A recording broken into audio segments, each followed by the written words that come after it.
Kahve ile ilgili ileride bakın bu yayınımızı unutmayın. İleride şöyle şeyleri konuşacağız sizlerle. Diyecek ki kahve kanser yapıyor diyecek. Bunu konuşacağız biliyor musunuz ilerleyen süreçlerde. Egzama olmayan çocuk yok okulda. Egzama, evet, bir de bakın bir çocuk hastalığı değil egzama mesela. Ne demek bir çocukta egzama varsa içeride neler oluyordur? O çocuğun toksik yükü çok fazla demek, o çocuğun bağışıklığı yerle bir demek. Ciğer tüketimini artırması lazım kişinin. Kırmızı pancar tüketimini artırması gerekir kişinin. Ciğer. Tabii B grubu vitaminleri açısından. Sakatatlardan ciğerle başladınız? Çünkü ciğerin hem demir yükü fazladır hem B12, B grubu vitaminleri çok yüksektir mesela. Eğer kemoterapi alan bir kişinin kilo kaybı çok fazlaysa evet bardak zeytinyağı içmesini ben tavsiye ediyorum. Çünkü niye biliyor musunuz? Hem antioksidan kapasitesi çok yüksek hem kilo kaybı yaşamasın o insan. İshal yapmaz mı Esra? Yok. İyi bir protein aldı. Deniz mahsullerini tüketiyor, et tüketiyor, kuzu eti örnek veriyorum. Gidip de bir inek eti yiyemez, bir dana yiyemez mesela. İnanın ciğer, kırmızı pancar tüketen kişi melatonin alan kişiden daha fazla hızlı bir şekilde uykuya geçer. Kanser hastaları aronyayı tüketebilir. Çünkü şeker oranı çok düşüktür. Yaban mersini keza öyle. Kuşburnu keza öyle. İçerisine şeker katılmamış kuşburnu. Kızılcık kanser hastaları için mesela elzem besinlerdir. Kanser hastaları bir müddet asla bal yemiyorlar. Balın hiçbir türevini yemiyorlar. Arı ekmeği yesin. Arı ekmeğini neden yesinler? Çünkü bu ne içerisinde yapar? çok eser miktarda arının kendi kusmuğu vardır. Onun içerisinde polen var. Bunun içerisinde çok az bir miktarda, çok az miktarda çiçekten gelen biraz şeker var. Ama bal safi, hem glikoz hem vitamin mineral de vardır içerisinde ama şeker de vardır. Onun içerisinde çok eser miktarda var. Faydasını görürler mi? Tabii ki. Arı ekmeği ne yapar? Bağışıklığı güçlendirir. Bağışıklığı güçlendirir. Bizim kanser hastalarındaki en büyük olayımız şu: bağışıklık. Onların bir an önce bağışıklıkların defansını güçlendirmesi lazım. Kanser hastaları dikkat edin hemen kilo vermeye başlar, hemen kilo kaybetmeye başlarlar. Hemen iskeletleri çökmeye başlar. Bu noktada işte beslenme ve spor çok kıymetli. Eğer iskelet kas sistemimiz kuvvetli olursa, mikrobiyatamız güçlü olursa biz kansere karşı savunma oluşturabiliriz. Gelir başımızdan bu bir sınavdı deriz, geçer gider. Ama sizin mikrobiyotanız sağlam değilse, sizin vücudunuz, kas kütleniz iyi değilse işte savunma mekanizması tamamen düşer. O yüzden kanser hastaları çok fazla kilo kaybede giderler. Kas kütlesini hiç düşünmemiştim. Evet, çok iskelet haklısınız. kas sistemi bir onun savunmadır. da güçlü olması lazım. Çünkü baktığınızda iyi hücreler ilik sisteminden üretilir biliyorsunuz ki. İlikten ürer, kemik yapısından ürer biliyorsunuz ki. Yani akyuvar hücreleri savunma hücreleridir. Bizim kemik yapısından ürediğini bilmiyordum. Tabii hatta örnekler alınır, kemikten sıvı alınır, o geliştirilir hatta. Yani bizim akyuvar hücrelerimizin kuvvetli olabilmesi için iskelet kas sistemimizin çok kuvvetli olması lazım. Mikrobiyotamızın çok kuvvetli olması lazım. Akyuvar üretebilmemiz için, akyuvar demek savunma mekanizması hücresi demek. Hücre yenilenmesi için kas sisteminin güçlülüğüne de ihtiyacımız tabii ki de var. Tabii. İskelet kas sistemimiz ne kadar kuvvetliyse biz o kadar sağlam oluruz. O yüzden derler diye heybetli, işte baba yiğit diye deyimler vardı Anadolu'da biliyorsunuz. O gücü de temsil eder mesela. Mikrobiyotanın sağlam olması da tabii ki önceden Anadolu'da bu kadar şeker tüketimi yoktu. Bakın niye ilk önce şeker diyorum mikrobiyota için. Çünkü iyi bakteriyi öldüren şekerdir. Fruktoz, glikoz şurubudur mesela. Mikrobiyota diyorum, şeker diyorum. Dikkat edin. Pancar şekeri de dahil mi buna? Evet, beyaz şeker de dahil. Beyaz şeker de dahil. Yani doğal dediğimiz o şeker de dahil. Yok, kırmızı pancar tüketsinler. Kırmızı havuç ve işte örnek veriyorum, insanlar istiyorsa normal havuç yemeklerinin içerisine katsınlar. Yani şekerden olmasın. Bir örnek veriyorum, fırına bir ayvayı verirsiniz, bunu anlarım. Kabağı verirsiniz, onun tatlısını yaparsınız. Bir incir anlarım. Üzerine bir daha ekstra şekeri hiçbir şekilde anlamam. Hele şeker kullanılsa biz artık öpüp başımızın üzerine koyuyoruz Emel Hanım. Toplumda şu an fruktozlar, glikozlar, mısır şurupları havada uçuşuyor. Keza şu an toplumda da bal ve balda çok fazla bunlar da kullanılıyor. Biz sahte arı ürünleriyle de çok fazla karşılaşıyoruz. Balın dibine çöken şeker. Evet, gerçektir aslında. O gerçek midir? Dibine çökmez de. Yani şurada şöyle bir tortu oluşur. Bal kavanozunun dibinde. Orada da biraz ben arıcının kışın arıya çok fazla şeker verdiğini düşünürüm. Bal donar, bal şekerlenir ama balın totali şekerlenir. Eğer dibine çökme mevzusu varsa o derim ki Doğu Anadolu veya İç Anadolu'nun soğuk illerinden alınmış bir baldır derim. Hemen artık analiz ediyoruz ki biz laboratuvarlara da ürünleri gönderiyoruz. Derim ki bu arıcı o zaman kışın çok fazla şeker verdi arıya derim ben. Çünkü homojen bir şekilde dağılması lazım. Homojen bir şekilde donuyor olması lazım ve şekerleniyor olması lazım. Balın şekerlenmesi lazım. Ama dibe çökme olayı, bana derim ki ben kışın mutlaka arıcı çok fazla şeker verdi ya. Çünkü bakın Bal yine diyorum ya arılar içindir. Arılara biz kışın kendilerini idame ettirebilmesi için biraz bal bırakmamız lazım. Arılardan arta kalan bal bizim, arıların bize ürettiği polen bizim. Örnek veriyorum, ana arı yavru atarken yine poleni kullanır ama oradan kalanlar bizim. Arı ekmeği bizim, arı sütü mesela bize bırakırlar. Sadece arı sütü üretimi yapan çiftliklerimiz var bizim. Balı eğer biz araya biraz bırakırsak evet o bal şekerlenir. Ama dibine çökme benim biraz fazla şeker kullanıldığını düşünürüm ben orada. Zaten laboratuvara gönderdiğimde de fruktoz, glukoz çok fazla çıkar zaten. Çocuklarımıza sütün içine bal koyup vermeli miyiz? Ben çocuklara da ara ekmeği ve polenli ürünlerin verilmesi gerektiğini düşünüyorum. Çünkü çocuklarda vitamin, mineral eksikliği, özellikle demir eksikliği çok fazla çocuklarda şu anda. Bana gelen çocuk hastalarının hepsinde ben anneye hemen soruyorum. Zaten yumurtayla peynir çıkıyor altından zaten. Yumurtayla peyniri bir arada vermek çıkıyor altından. Bir de çocuklara çok fazla takviye veriliyor. Ben artık yetişkinlere şunu diyorum. Yani çocuklara yapmayın diyorum. Yani hani ben kendinize... bir tek propolis veriyorum. Yani, seviyor musunuz propolis damla? Suya damlatıp. Propolisin iyisini ben propolis çalışmadım. Şöyle çalışmadım. Propolisin gerçek bir propolisi bulmak bizim ülkemizde çok düşük oranda bir durum. Uykusuzluk bilmiyorum konunuz uzmanlığınız içinde mi ve buna söyleyeceğiniz bir öneriniz olur mu? Çok yaygın olduğunu biliyorum. Ne zaman sağlıkla ilgili bir konuyu konuşsak mutlaka yorumlara uyku problemiyle ilgili yazılır. Uykusuzluk nasıl çözülebilir? Mağduru çok fazla. Depresyona girenini gördüm bu konu yüzünden. Tabii çok fazla. Şimdi ben dopamin, serotonin, melatonindir zaten biliyorsunuz. Uykusuzluğun nedeni melatonin eksikliğidir aslında. O yüzden melatonin takviyeleri verilir. Oraya da geleyim. Çok da güzel bir soru bu arada. Teşekkür ederim. Bundan dolayı şeker hastası olan insanlar var çünkü. Onu söyleyeyim. Burada genetik bir taban var. Onu atlamayalım. Şöyle bir durum var.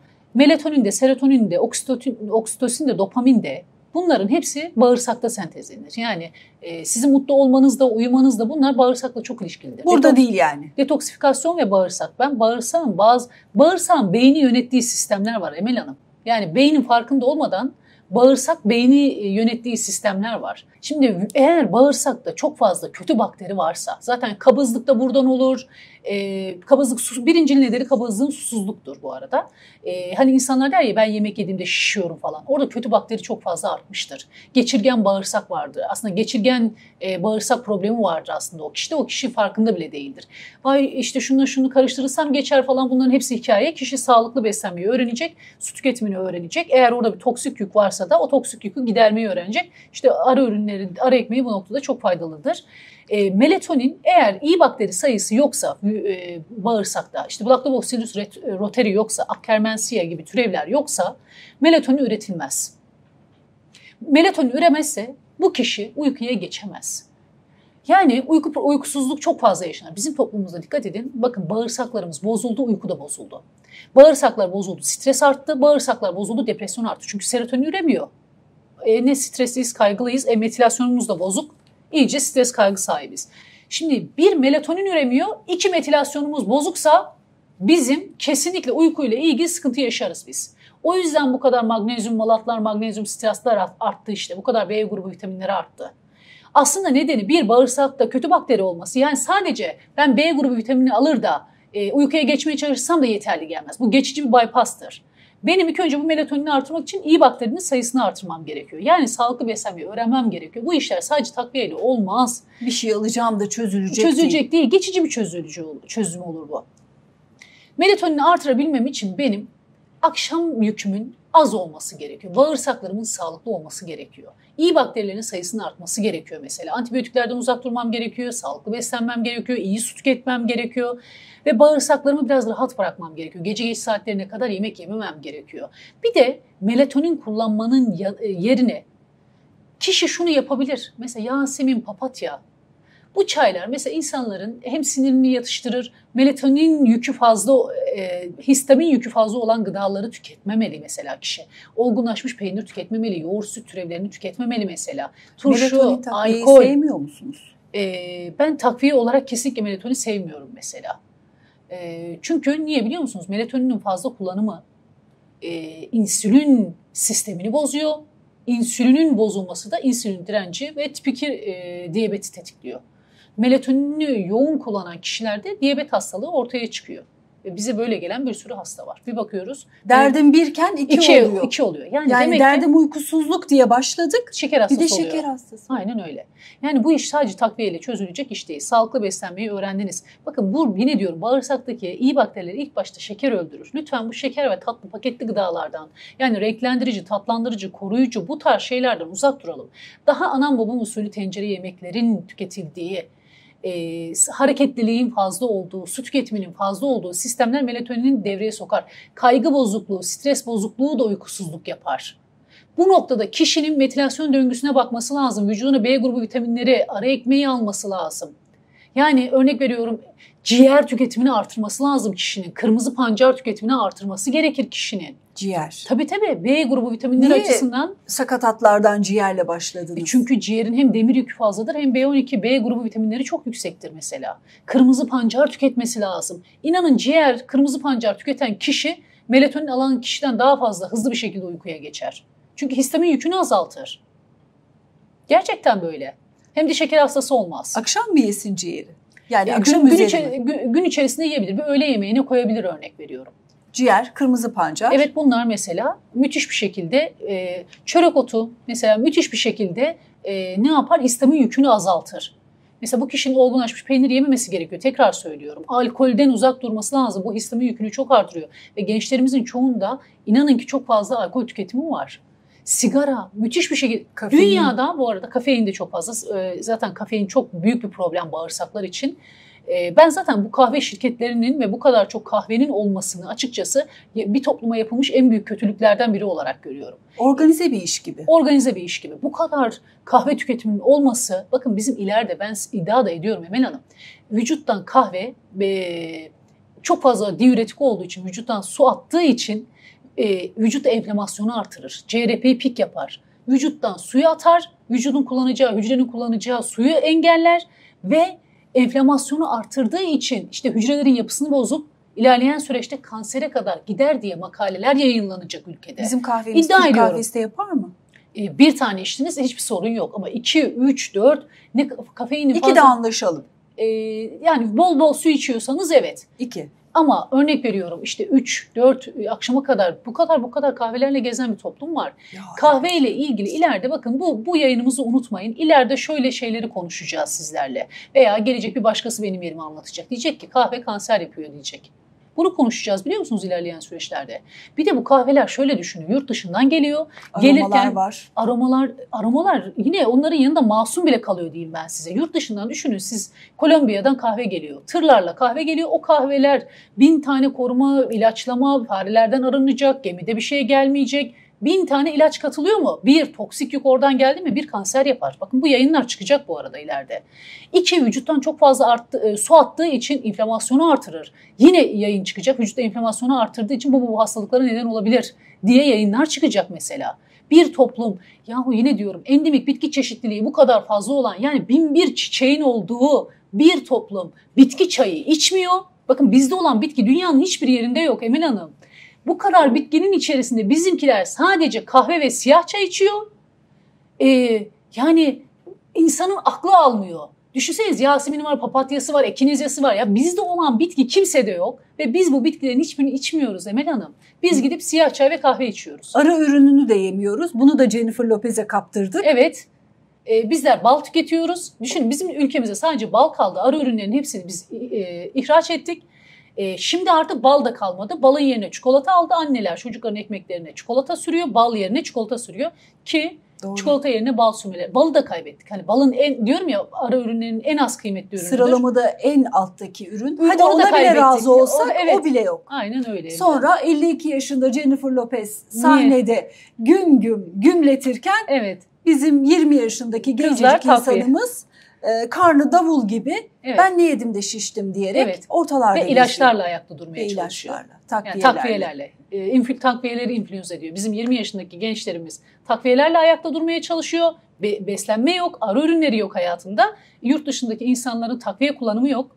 Hatta biliyorsunuz ki ünlüler hiç protein tozu almadan kas yapan Sylvester Stallone'du galiba değil mi? Sylvester Stallone. Aynen. Yani hani bunlar var. Bizde takviyelerle yaşıyor insanlar. Onlar besinlerle ve doğal ara ürünleriyle yaşıyorlar. Öyle söyleyeyim size Emine Hanım. Kapanışı Kanser hastalarına vereceğiniz uyarılarla yapalım. Hem diyetisyen kimliğinizle, gıda uzmanı tarafınızla toplu bir uyarı ne söylersiniz? Halihazırda tedavisi devam eden, şu anda kemoterapi alıyor olabilir. Mesela kemoterapi alan hastalarımızda o zorlu süreci rahatlatmak adına hangi tavsiyeleri yaparsınız?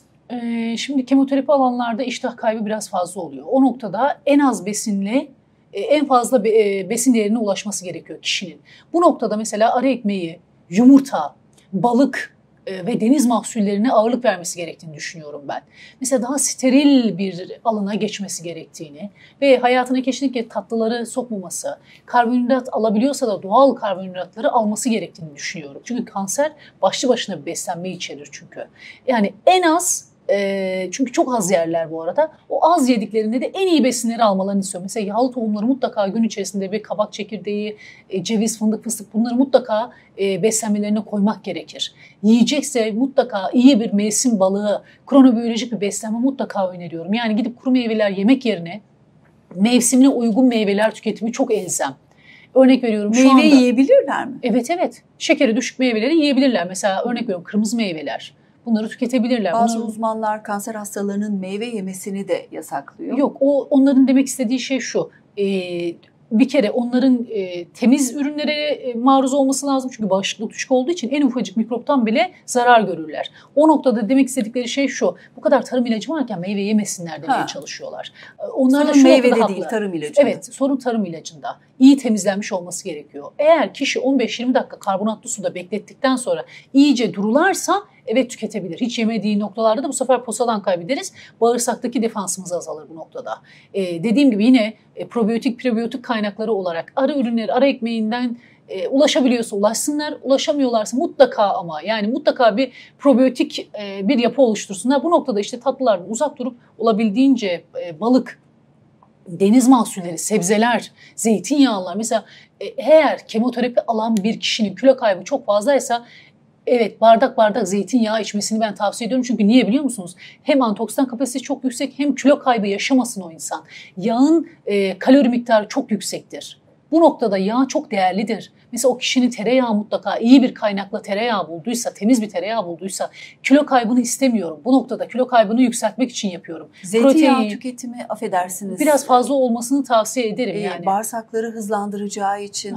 Tabii bu kanser çeşidine göre değişiklik gösterir ama diyelim ki örnek veriyorum bir akciğer kanserinde. Çok fazla akciğerlerde de enerji ihtiyacı artar bu arada bu kanser türünde. Mesela zeytinyağı tüketimini artırabilir. Halis bir zeytinyağı. Halis bir zeytinyağıyla çünkü orada enerji fazladır. Yağın kalorisi çok yüksek. Bir çay bardağı kadar tüketmesini mutlaka tavsiye ederim. İshal yapmaz mı Esra? Yok ama iyi bir protein aldı. Deniz mahsullerini tüketiyor, et tüketiyor, kuzu eti örnek veriyorum. Gidip de bir inek eti yiyemez, bir dana yiyemez mesela.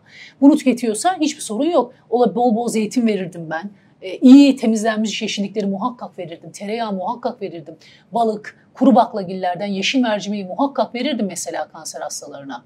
Ama kanser hastaları nelerden uzak durması gerekiyor diye soruyorsanız özellikle kimyasallardan uzak durması lazım. Ve şeker, alüminyumlar, işte çamaşır suları, deterjanlar, bitkisel deterjanlara geçiş çok önemli. Bitkisel şampuanlara geçiş çok fazla önemli. Bakın vücudumuzun en büyük organı derimizdir.